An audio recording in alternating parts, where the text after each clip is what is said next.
कहूँगी कि मैंने प्यार को लगाव समझ लिया था क्योंकि मैं सिर्फ 12 साल की थी और उस आदमी ने ही मुझे इस रास्ते पर डाला। उसने मुझसे कहा इसे ट्राई करके देखो, ये सब इतना बुरा नहीं है। उसे HIV और हेपेटाइटिस था और उसने मुझे जानबूझकर इन्फेक्ट किया। हेलो, हाय। मैं अभी जैकलीन को ढूंढ रहा था और फिर आप मुझे मिल गई। हाँ, ये सही है। आपने मुझे बताया कि आप जैकलीन को जानती हैं, हाँ, बहुत अच्छी तरह से। लेकिन उस पर हम अभी आते हैं। हाँ, प्लीज अपने बारे में कुछ बताइए। आपका नाम क्या है, आपकी उम्र क्या है? मेरा नाम वैनेसा है। मैं 34 साल की हूँ और जब मैं 12 साल की थी तब से नशे की आदी हूँ। क्या हम ये वीडियो YouTube पर पब्लिश कर सकते हैं? हाँ, कर सकते हैं। शुक्रिया। प्लीज बताइए, आप नशे की आदी कैसे बनी? मेरी माँ पहले से ही नशे की आदी थी। जब मैं 5 साल की थी तब ओवरडोज से उनकी मौत हो गई। मैं फिर एक अनाथालय में थी। मैं वहाँ से भाग गई और फिर पहले बर्लिन में सड़कों पर रही, फिर यहाँ मैं गलत लोगों से मिली। मुझे एक आदमी से प्यार हो गया, या यूं कहूँ कि मैंने प्यार को लगाव समझ लिया था क्योंकि मैं सिर्फ 12 साल की थी और उस आदमी ने ही मुझे इस रास्ते पर डाला। उसने मुझसे कहा इसे ट्राई करके देखो, ये सब इतना बुरा नहीं है। मैं तुम्हें पहला डोज दूंगा, मतलब इंजेक्शन। हाँ, उसी से ये सब हुआ। और सबसे बुरी बात यह है कि उसने मुझे नहीं बताया कि वो बीमार है। उसे HIV और हेपेटाइटिस था और उसने मुझे जानबूझकर इन्फेक्ट किया। वो कितने साल का था? 28। और मैंने सोचा कि ये प्यार है क्योंकि मुझे बस किसी ऐसे की ज़रूरत थी जिसका मैं सहारा ले सकूं। मैं तो एक तरह से बच्ची ही थी। उसने मुझे इस रास्ते पर डाला, बीमार कर दिया। आप उससे कहाँ मिली थी? यहाँ हैम्बर्ग में रीपरबान पर। और आप 12 साल की उम्र में रीपरबान पर क्यों थी? जैसा मैंने कहा, मैं भाग गई थी। पहले बर्लिन में थी, वहाँ तो सब मजाक मस्ती जैसा था। फिर मैं हैम्बर्ग आ गई और तब मुझे नहीं पता था कि मैं कहाँ सोऊंगी। और रीपरबान पर खाने के लिए कुछ या सोने की जगह मिलने का सबसे ज़्यादा चांस था। हाँ, और वहीं मैं उससे मिली। और मुझे याद नहीं कि हमारी बात कैसे शुरू हुई, लेकिन ये हुआ ज़रूर। हाँ, और मैं उसके साथ 1.5 साल तक रही, जब तक कि ये सब सामने नहीं आ गया, क्योंकि मैं उससे अलग होना चाहती थी। और तब उसने मेरे मुंह पर यह बात मारी कि मुझे अपना टेस्ट करवाना चाहिए। हाँ। उसकी वजह से अब मैं आखिरी स्टेज में भी हूँ। मतलब मेरे टेस्ट के रिजल्ट्स बहुत ख़राब हैं। मैं उसकी वजह से अपनी एक आंख पहले ही खो चुकी हूँ। HIV की वजह से? हाँ, मुझे एक इन्फेक्शन हो गया था और वो दूसरी आंख में फैल जाता या दिमाग में। उससे मैं मर सकती थी, इसलिए उसे बहुत जल्दी निकालना पड़ा। हाँ, और वैसे भी मैं शारीरिक रूप से बहुत संघर्ष कर रही हूँ और उस दर्द को आप जाहिर है नशे से ही सुन्न करते हैं। ऊपर से मैं सड़कों पर भी रहती हूँ, जिससे ये सब और भी मुश्किल हो जाता है। हाँ, जब आप सोचते हैं कि मैं पहले एक अच्छे स्कूल में थी। हाँ, मैं ज़िंदगी में बहुत कुछ, शायद काफ़ी कुछ हासिल कर सकती थी, बस एक गलत मोड़ ले लिया। लेकिन अब वापस जाने का रास्ता वो बहुत मुश्किल है। हाँ। हाँ। आपके पिता, क्या वो जिंदा हैं? मैं सच कहूँ तो मुझे नहीं पता। मेरी बहन और मैं GI बेबीज़ हैं। हमारे पिता अमेरिकन थे। वे मैनहेम में तैनात थे और दोनों अमेरिका वापस चले गए। मेरी बहन अपने पापा को जानती है। वो अब वहाँ है, 8 साल से वहीं रहती है। उसने मुझे भी वहाँ आने के लिए कहा था, लेकिन वहाँ हेल्थ इंश्योरेंस का खर्च उठाने के लिए एक अच्छी नौकरी होनी चाहिए और इतनी गंभीर बीमारी के साथ मुझे वो नहीं मिलेगी और फिर उसे मेरा खर्च उठाना पड़ेगा। अकेले मेरी महीने भर की दवाइयाँ ही इतनी महंगी हैं, मैं उस पर ये बोझ नहीं डालना चाहती। हाँ, वो मुझसे 1 साल छोटी है और उसने कर दिखाया। अब वो ड्रग्स नहीं लेती, सिगरेट नहीं पीती, शराब नहीं पीती। उसने अपने लिए एक अच्छी ज़िंदगी बना ली है और मैं उसे बर्बाद नहीं करूँगी। हाँ, और जैसा मैंने कहा, मैं अपने पापा को नहीं जानती। क्या आपको अब सरकार से पैसे मिलते हैं? हार्ट्सफोर्ड है ना? हाँ। कितने मिलते हैं? 416 या 17 के करीब। हाँ, लगभग। आपको अपने ड्रग्स के लिए हर दिन कितने पैसों की ज़रूरत होती है? क्योंकि अब मुझे पोलामिडोन मिलता है, मतलब मैं सब्स्टिट्यूशन पे हूँ, तो ये काफ़ी कम हो गया है। लेकिन फिर भी साथ में दूसरे नशे के लिए मैं कभी कभी इसके बिना भी काम चला सकती हूँ जब मेरे पास मेरा पोलामिडोन हो। लेकिन आमतौर पर हाँ, लगभग 50 से 100 यूरो। लेकिन ये बहुत ज़्यादा होता है ना, अगर मेरा सब्स्टिट्यूशन नहीं होता। अगर सब्स्टिट्यूशन नहीं होता तो मुझे शायद 2 गुना या 3 गुना कमाना पड़ता, जो बहुत मुश्किल है।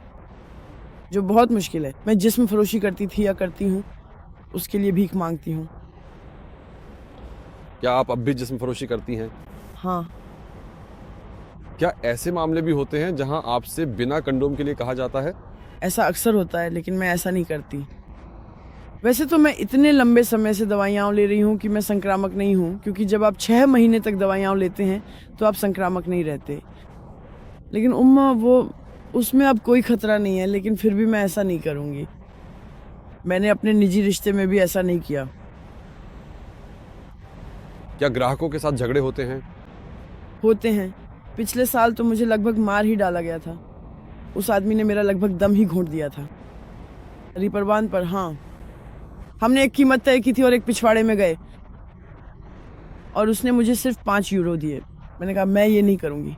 उसने मेरी बाँह मरोड़ दी, जिससे मैं ज़मीन पर गिर गई। वो मेरे ऊपर चढ़ गया और उसने अपने दोनों हाथों से मेरा मुंह और नाक बंद कर दिया, जिससे मेरा लगभग दम घुट गया था। और तब मैं सच में अपनी ज़िंदगी के लिए लड़ी। और तब ये दिक्कत होती है कि आपके स्फिंक्टर खुल जाते हैं। आप एक तरह से खुद पर ही मल त्याग कर देते हैं। बस मौत का संघर्ष। और फिर उसने मुझे छोड़ दिया क्योंकि उसे एहसास हो गया था कि वह ऐसा नहीं कर सकता। और हाँ, उसने मेरे सिर पर 2 बार और लात मारी और फिर वह भाग गया। उन्हें अभी तक वह नहीं मिला है। हिंसक, हाँ। और उसके बॉयफ्रेंड के बारे में क्या आपने बाद में उसकी शिकायत की या ऐसा कुछ किया? मैं उस समय सिर्फ एक बच्चा था। मैंने वह बाद में किया। उन्हें 18 महीने की निलंबित सज़ा सुनाई गई। ये तो बिल्कुल कुछ भी नहीं है। कुछ भी नहीं। 18 महीने की परिवीक्षा अवधि। हाँ। क्या उसने उनके साथ शारीरिक संबंध बनाए? हाँ।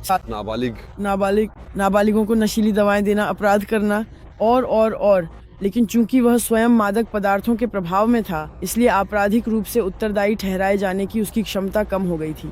हाँ। आपने मुझे आखिरी बार कब देखा था? ये बहुत समय पहले की बात है। ये बात 10 साल से भी पहले की है। हाँ। और आपने जैकलीन को आखिरी बार कब देखा था? कल। हाँ।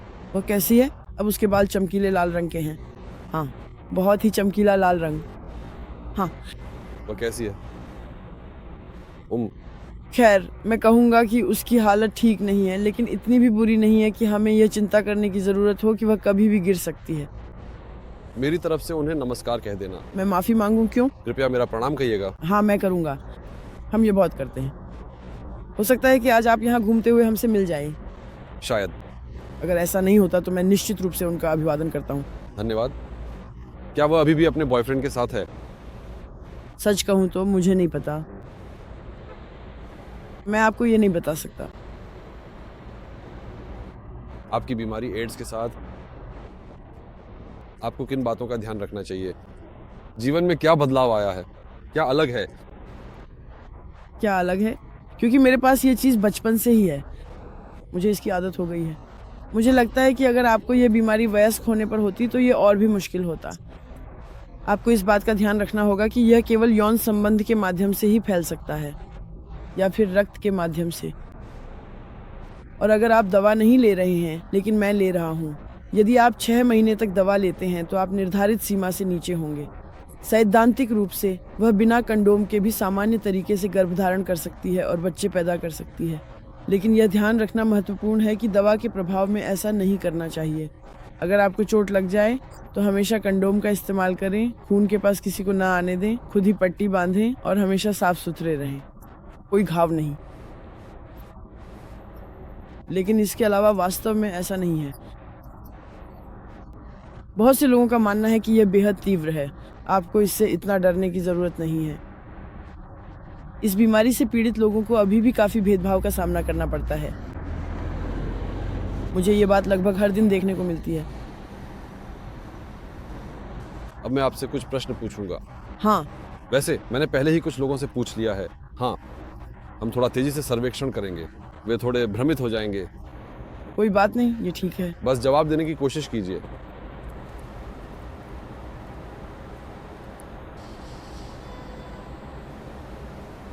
आप तनाव से कैसे निपटती हैं? जब आपको तनाव होता है? ये इस पर निर्भर करता है कि मैं सोई हूँ या नहीं, उस दिन मेरा हाल कैसा है। लेकिन ज़्यादातर मैं बहुत ज़्यादा बेचैन और बेहद अशांत हो जाती हूँ, और फिर अक्सर ये सब नशे की हालत में ही ख़त्म होता है, क्योंकि उस समय मुझे और कोई रास्ता नहीं सूझता। आपकी राय में ताकत क्या है?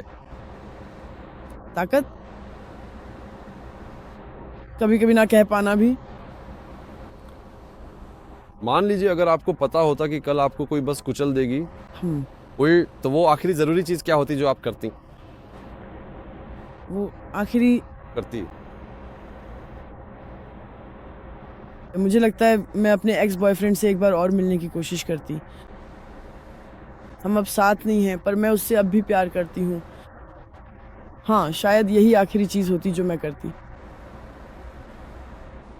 अगर आप आज अपनी 12 साल की उम्र वाली खुद से मिलती हम्म, आज की समझ और जानकारी के साथ, तो आप उसे क्या सलाह देती? वापस मुड़ जाओ, घर लौट जाओ, स्कूल जाओ, एक सीधा रास्ता चुनो। आपकी राय में जिंदगी का मकसद क्या है? खुश और संतुष्ट रहना, कहीं पर सिर पर छत हो और बस जी पाना। आपको किस बात पर गर्व है? इस बात पर कि मेरी बहन ने अपनी ज़िंदगी को सही तरीके से बना लिया है। आपको किस बात का डर है? मेरी अगली सर्जरी का और ज़्यादा बीमार पड़ने का। सर्जरी में क्या किया जाना है? मुझे नाभि की हर्निया है। फिर यहाँ ये उंगली टूटी हुई है, इसे ठीक करना है।